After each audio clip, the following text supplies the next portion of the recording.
Seja muito bem-vindo a bordo. Estamos prestes a aterrissar em História de Imigrante.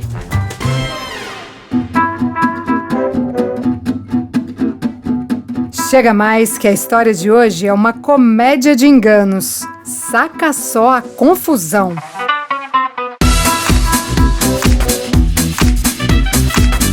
A pessoa vem para os Estados Unidos para encontrar um namorado, mas ela desce numa cidade que o namorado não tá. Mas esse namorado deu uma carta com orientações do que ela tinha que fazer quando o avião aterrissasse. Mas o negócio é que ela desceu em uma cidade que não era a cidade que ele estava e tinha que pegar outro voo e falar inglês sem falar inglês. E tinha que falar espanhol sem saber falar espanhol. E comprar passagem e viajar por aeroportos domésticos em aeroporto que só faz internacional. Ufa! Entendeu? Nada, né?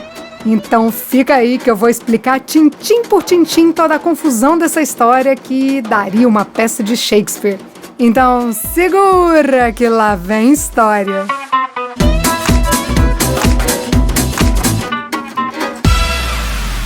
Hoje vamos contar a história da Mirtes e para entender a gente vai ter que viajar até a década de 80.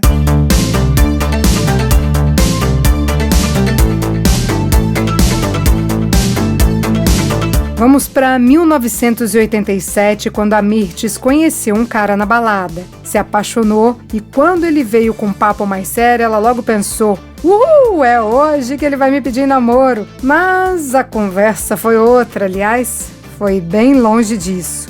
Ele disse: tô indo embora para os Estados Unidos. Cara, para quem tava ali esperando um pedido de namoro, já escolhendo o vestido de casamento, foi um balde de água fria. Mas o lance é que esse cara, o Luiz, ele estava desiludido com o Brasil. Ele tinha sido roubado, estava com medo da violência e viver na gringa era um sonho. A Mirtes, como boa aquariana, desapegada, pensou: quer ir embora, vai. Da boca pra fora, né, Mirtes?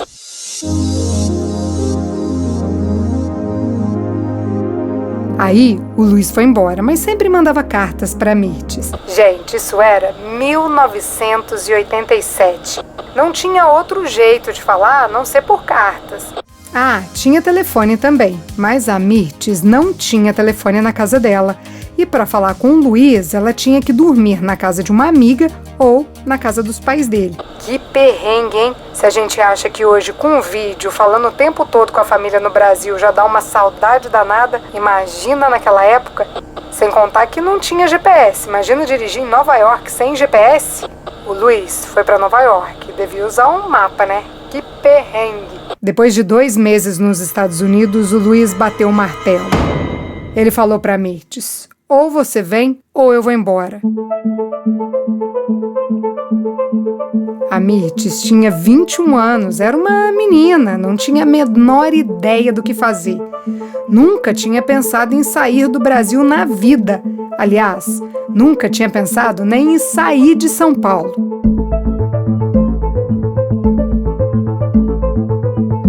Ela foi lá pedir o conselho para a mãe. Mãe, e agora? A mãe, com toda a sabedoria, disse: se o Luiz vier embora para o Brasil, mais cedo ou mais tarde, ele vai jogar na tua cara que voltou por tua causa.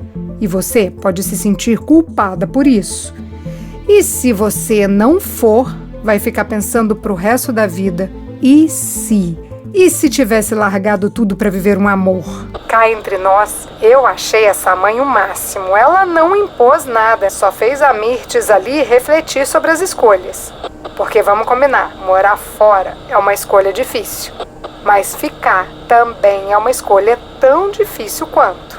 E qual foi a escolha da Mirtes? Ir embora.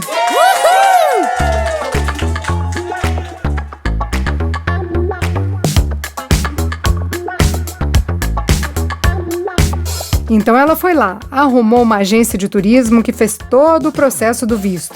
Essa agência orientou a Mirtes a dizer que ela estava indo para Disney. Gente, desde a década de 80 que o povo fala isso. Todo mundo conta a mesma história na imigração. Vocês acham que eles não estão sabendo de nada, né? Mas enfim, ela ia dizer que ia pra Disney, então ela ia descer na Flórida, bem longe de Nova York, onde o Luiz estava. Beleza, ela foi lá, conseguiu o visto e deu tudo certo. Comprou a passagem pra Flórida e o Luiz mandou pra ela uma carta com o passo a passo do que ela ia ter que fazer para conseguir chegar até Nova York.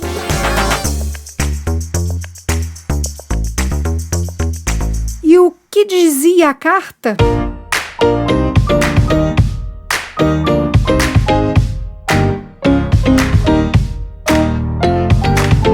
Na carta, o Luiz falava para ela ficar calma, ter sangue frio e só acompanhar os outros passageiros. Ele traçou exatamente tudo o que ia acontecer com a Mirtes, o passo a passo do que ela tinha que fazer. Primeiro, ia para La Paz. Depois, o avião ia dar uma parada no Panamá e seguia para Miami.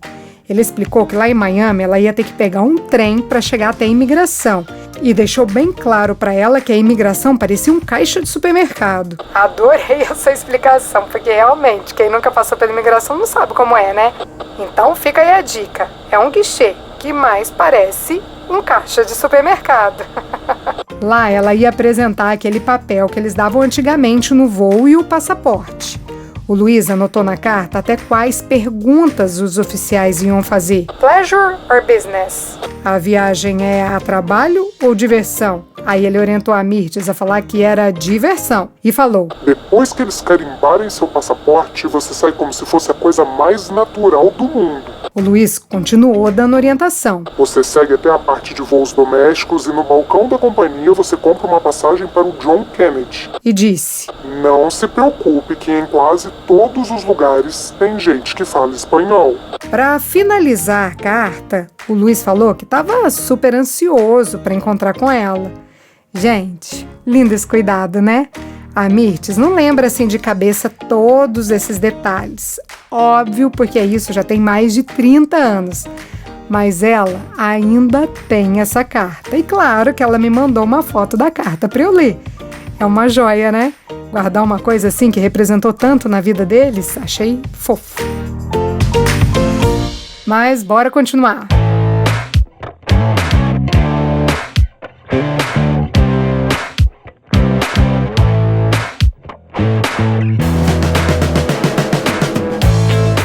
Nem preciso falar que a Mirtes não falava nada de inglês, né? Fora isso, tava tudo certo. A viagem ia ser tranquila, ia passar na imigração de boa e chegar em Nova York rapidinho. Será? É aqui que começa a confusão.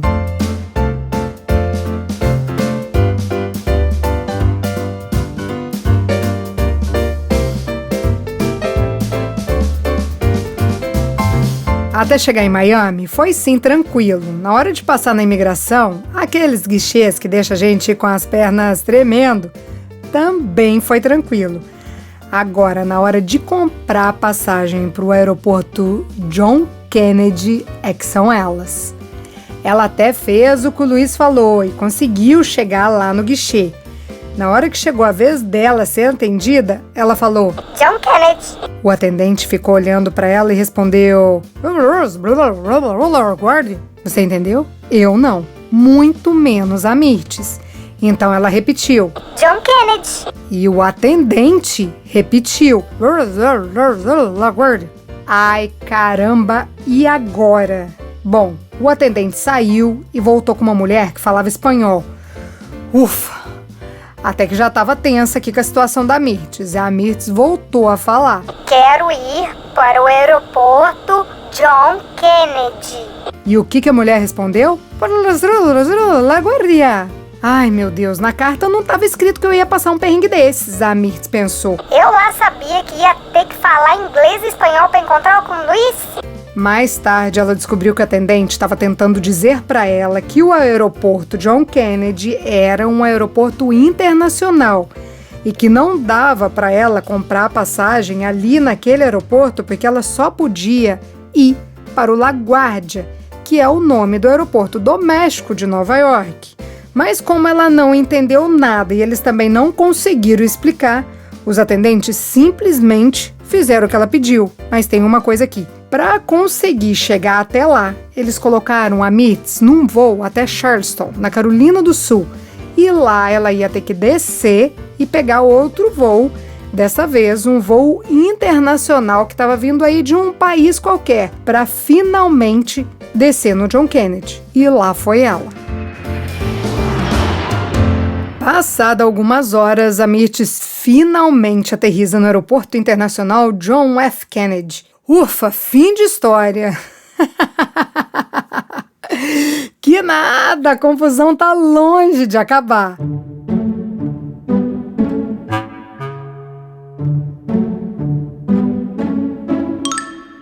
Ela fez direitinho o que o Luiz colocou na carta. Desceu do avião, pegou as malas, sentou na cadeira mais próxima das esteiras e ficou lá esperando.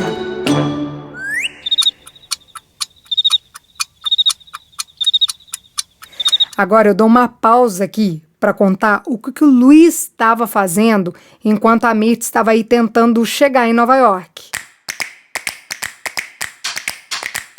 O Luiz estava com o cronograma certinho na cabeça dele. A programação era chegar no aeroporto John Kennedy, aguardar a chegada da Mirtz. Simples assim? A gente já sabe que não. Para começar, ele não tinha a menor ideia de que horas que ela ia chegar. Ele sabia o horário da chegada em Miami, mas de lá para Nova York, ele não fazia noção. Então ele foi para o John F. Kennedy, sentou, esperou mais um pouco, deu um rolê para esticar as pernas, sentou, esperou, olhou para o relógio e caiu a ficha. John F. Kennedy é um aeroporto internacional. É claro que ela não vai chegar até aqui. Ela só vai conseguir comprar passagem para o LaGuardia. Então, ele pegou um ônibus que ligava os dois aeroportos e partiu LaGuardia.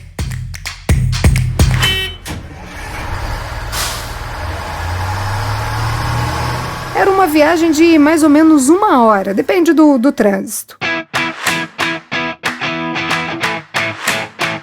E lá foi ele. Depois de 1 hora, chegou no LaGuardia. Mas e a Mirtz? Sem sinal.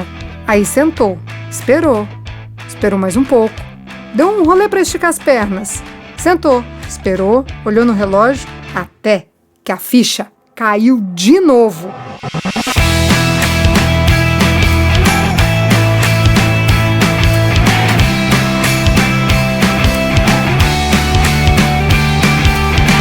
Não, ela não vai chegar aqui. Eu falei pra ela ir pro aeroporto internacional. E lá foi o Luiz pegar o ônibus de volta pro John Kennedy. Lá vai ele rodar as esteiras atrás da Mirtz. Vamos voltar pra Mirtz? Saber o que ela ficou fazendo enquanto o Luiz perambulava igual um louco pelos aeroportos?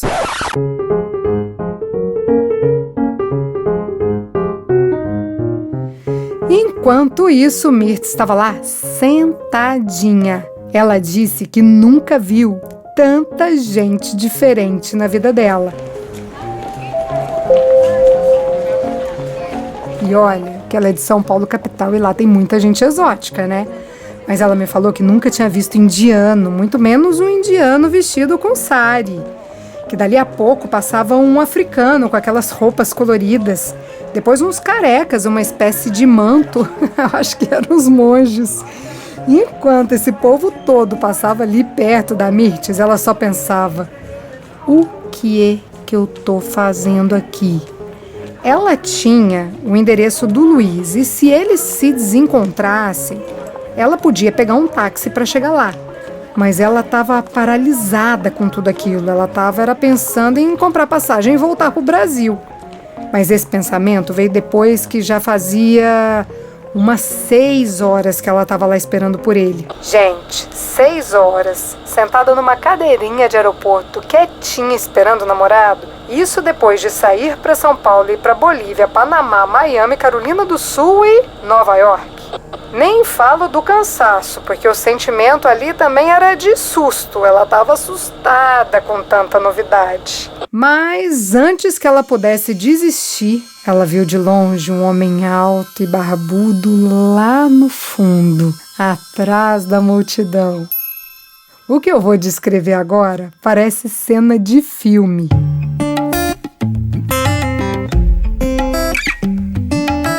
Então, o Luiz é bem alto, mas ele não tinha barba quando foi embora do Brasil. Quando a Mirtes viu o Luiz pela última vez, ele não tinha nenhuma barba, então ali meio de longe, ela não sabia se era ele. Não tinha muita certeza, mas daí ele foi chegando perto, mais perto, e quando ela viu que era mesmo o Luiz, que estava ali na frente dela, depois de tanto tempo de espera, ela só abriu os braços e abraçou.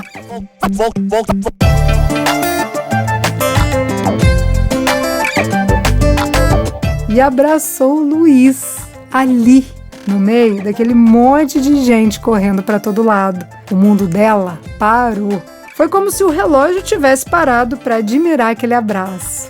Não falei que parece cena de filme?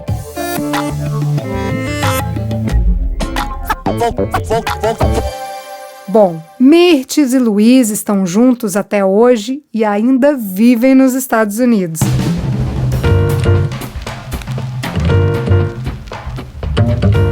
A Mirtes, na verdade, me procurou para contar a história de como ela conseguiu o green card dela, mas aí já sabe, né? Conversa vai, conversa vem, ela me solta essa comédia de enganos e eu não resisti.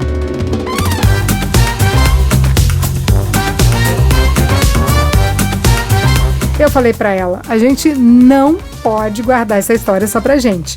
Por isso eu resolvi trazer aqui pro podcast, mas a gente também vai contar a história do Green Card, que é pra lá de emocionante. Ela conseguiu o documento quando era babá, mas como eu disse, essa é outra história que a gente vai contar aqui. Essa é a história da Mirtes. Na semana que vem, a gente continua contando histórias da Mirtes, mas desta vez a gente fala como ela conseguiu que a patroa dela aplicasse para o Green Card. A Mirtes era babá e foi a mãe das crianças que ela cuidava que fez a aplicação. Mas essa história tem tanto vai e vem e tanta gente botando olho gordo na parada que quando tudo parecia dar errado, deu certo. Então já sabe que é daquelas histórias surpreendentes, né? Vai perder? É na semana que vem.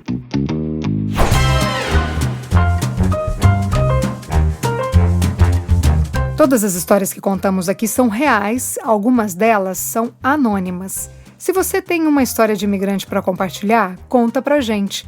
Nosso WhatsApp é 650-834-9209. A edição de som é de Tadeu Jardim, a produção, roteiro e apresentação, Priscila Lima. Essa é uma realização Estúdio Fita. Até a próxima história.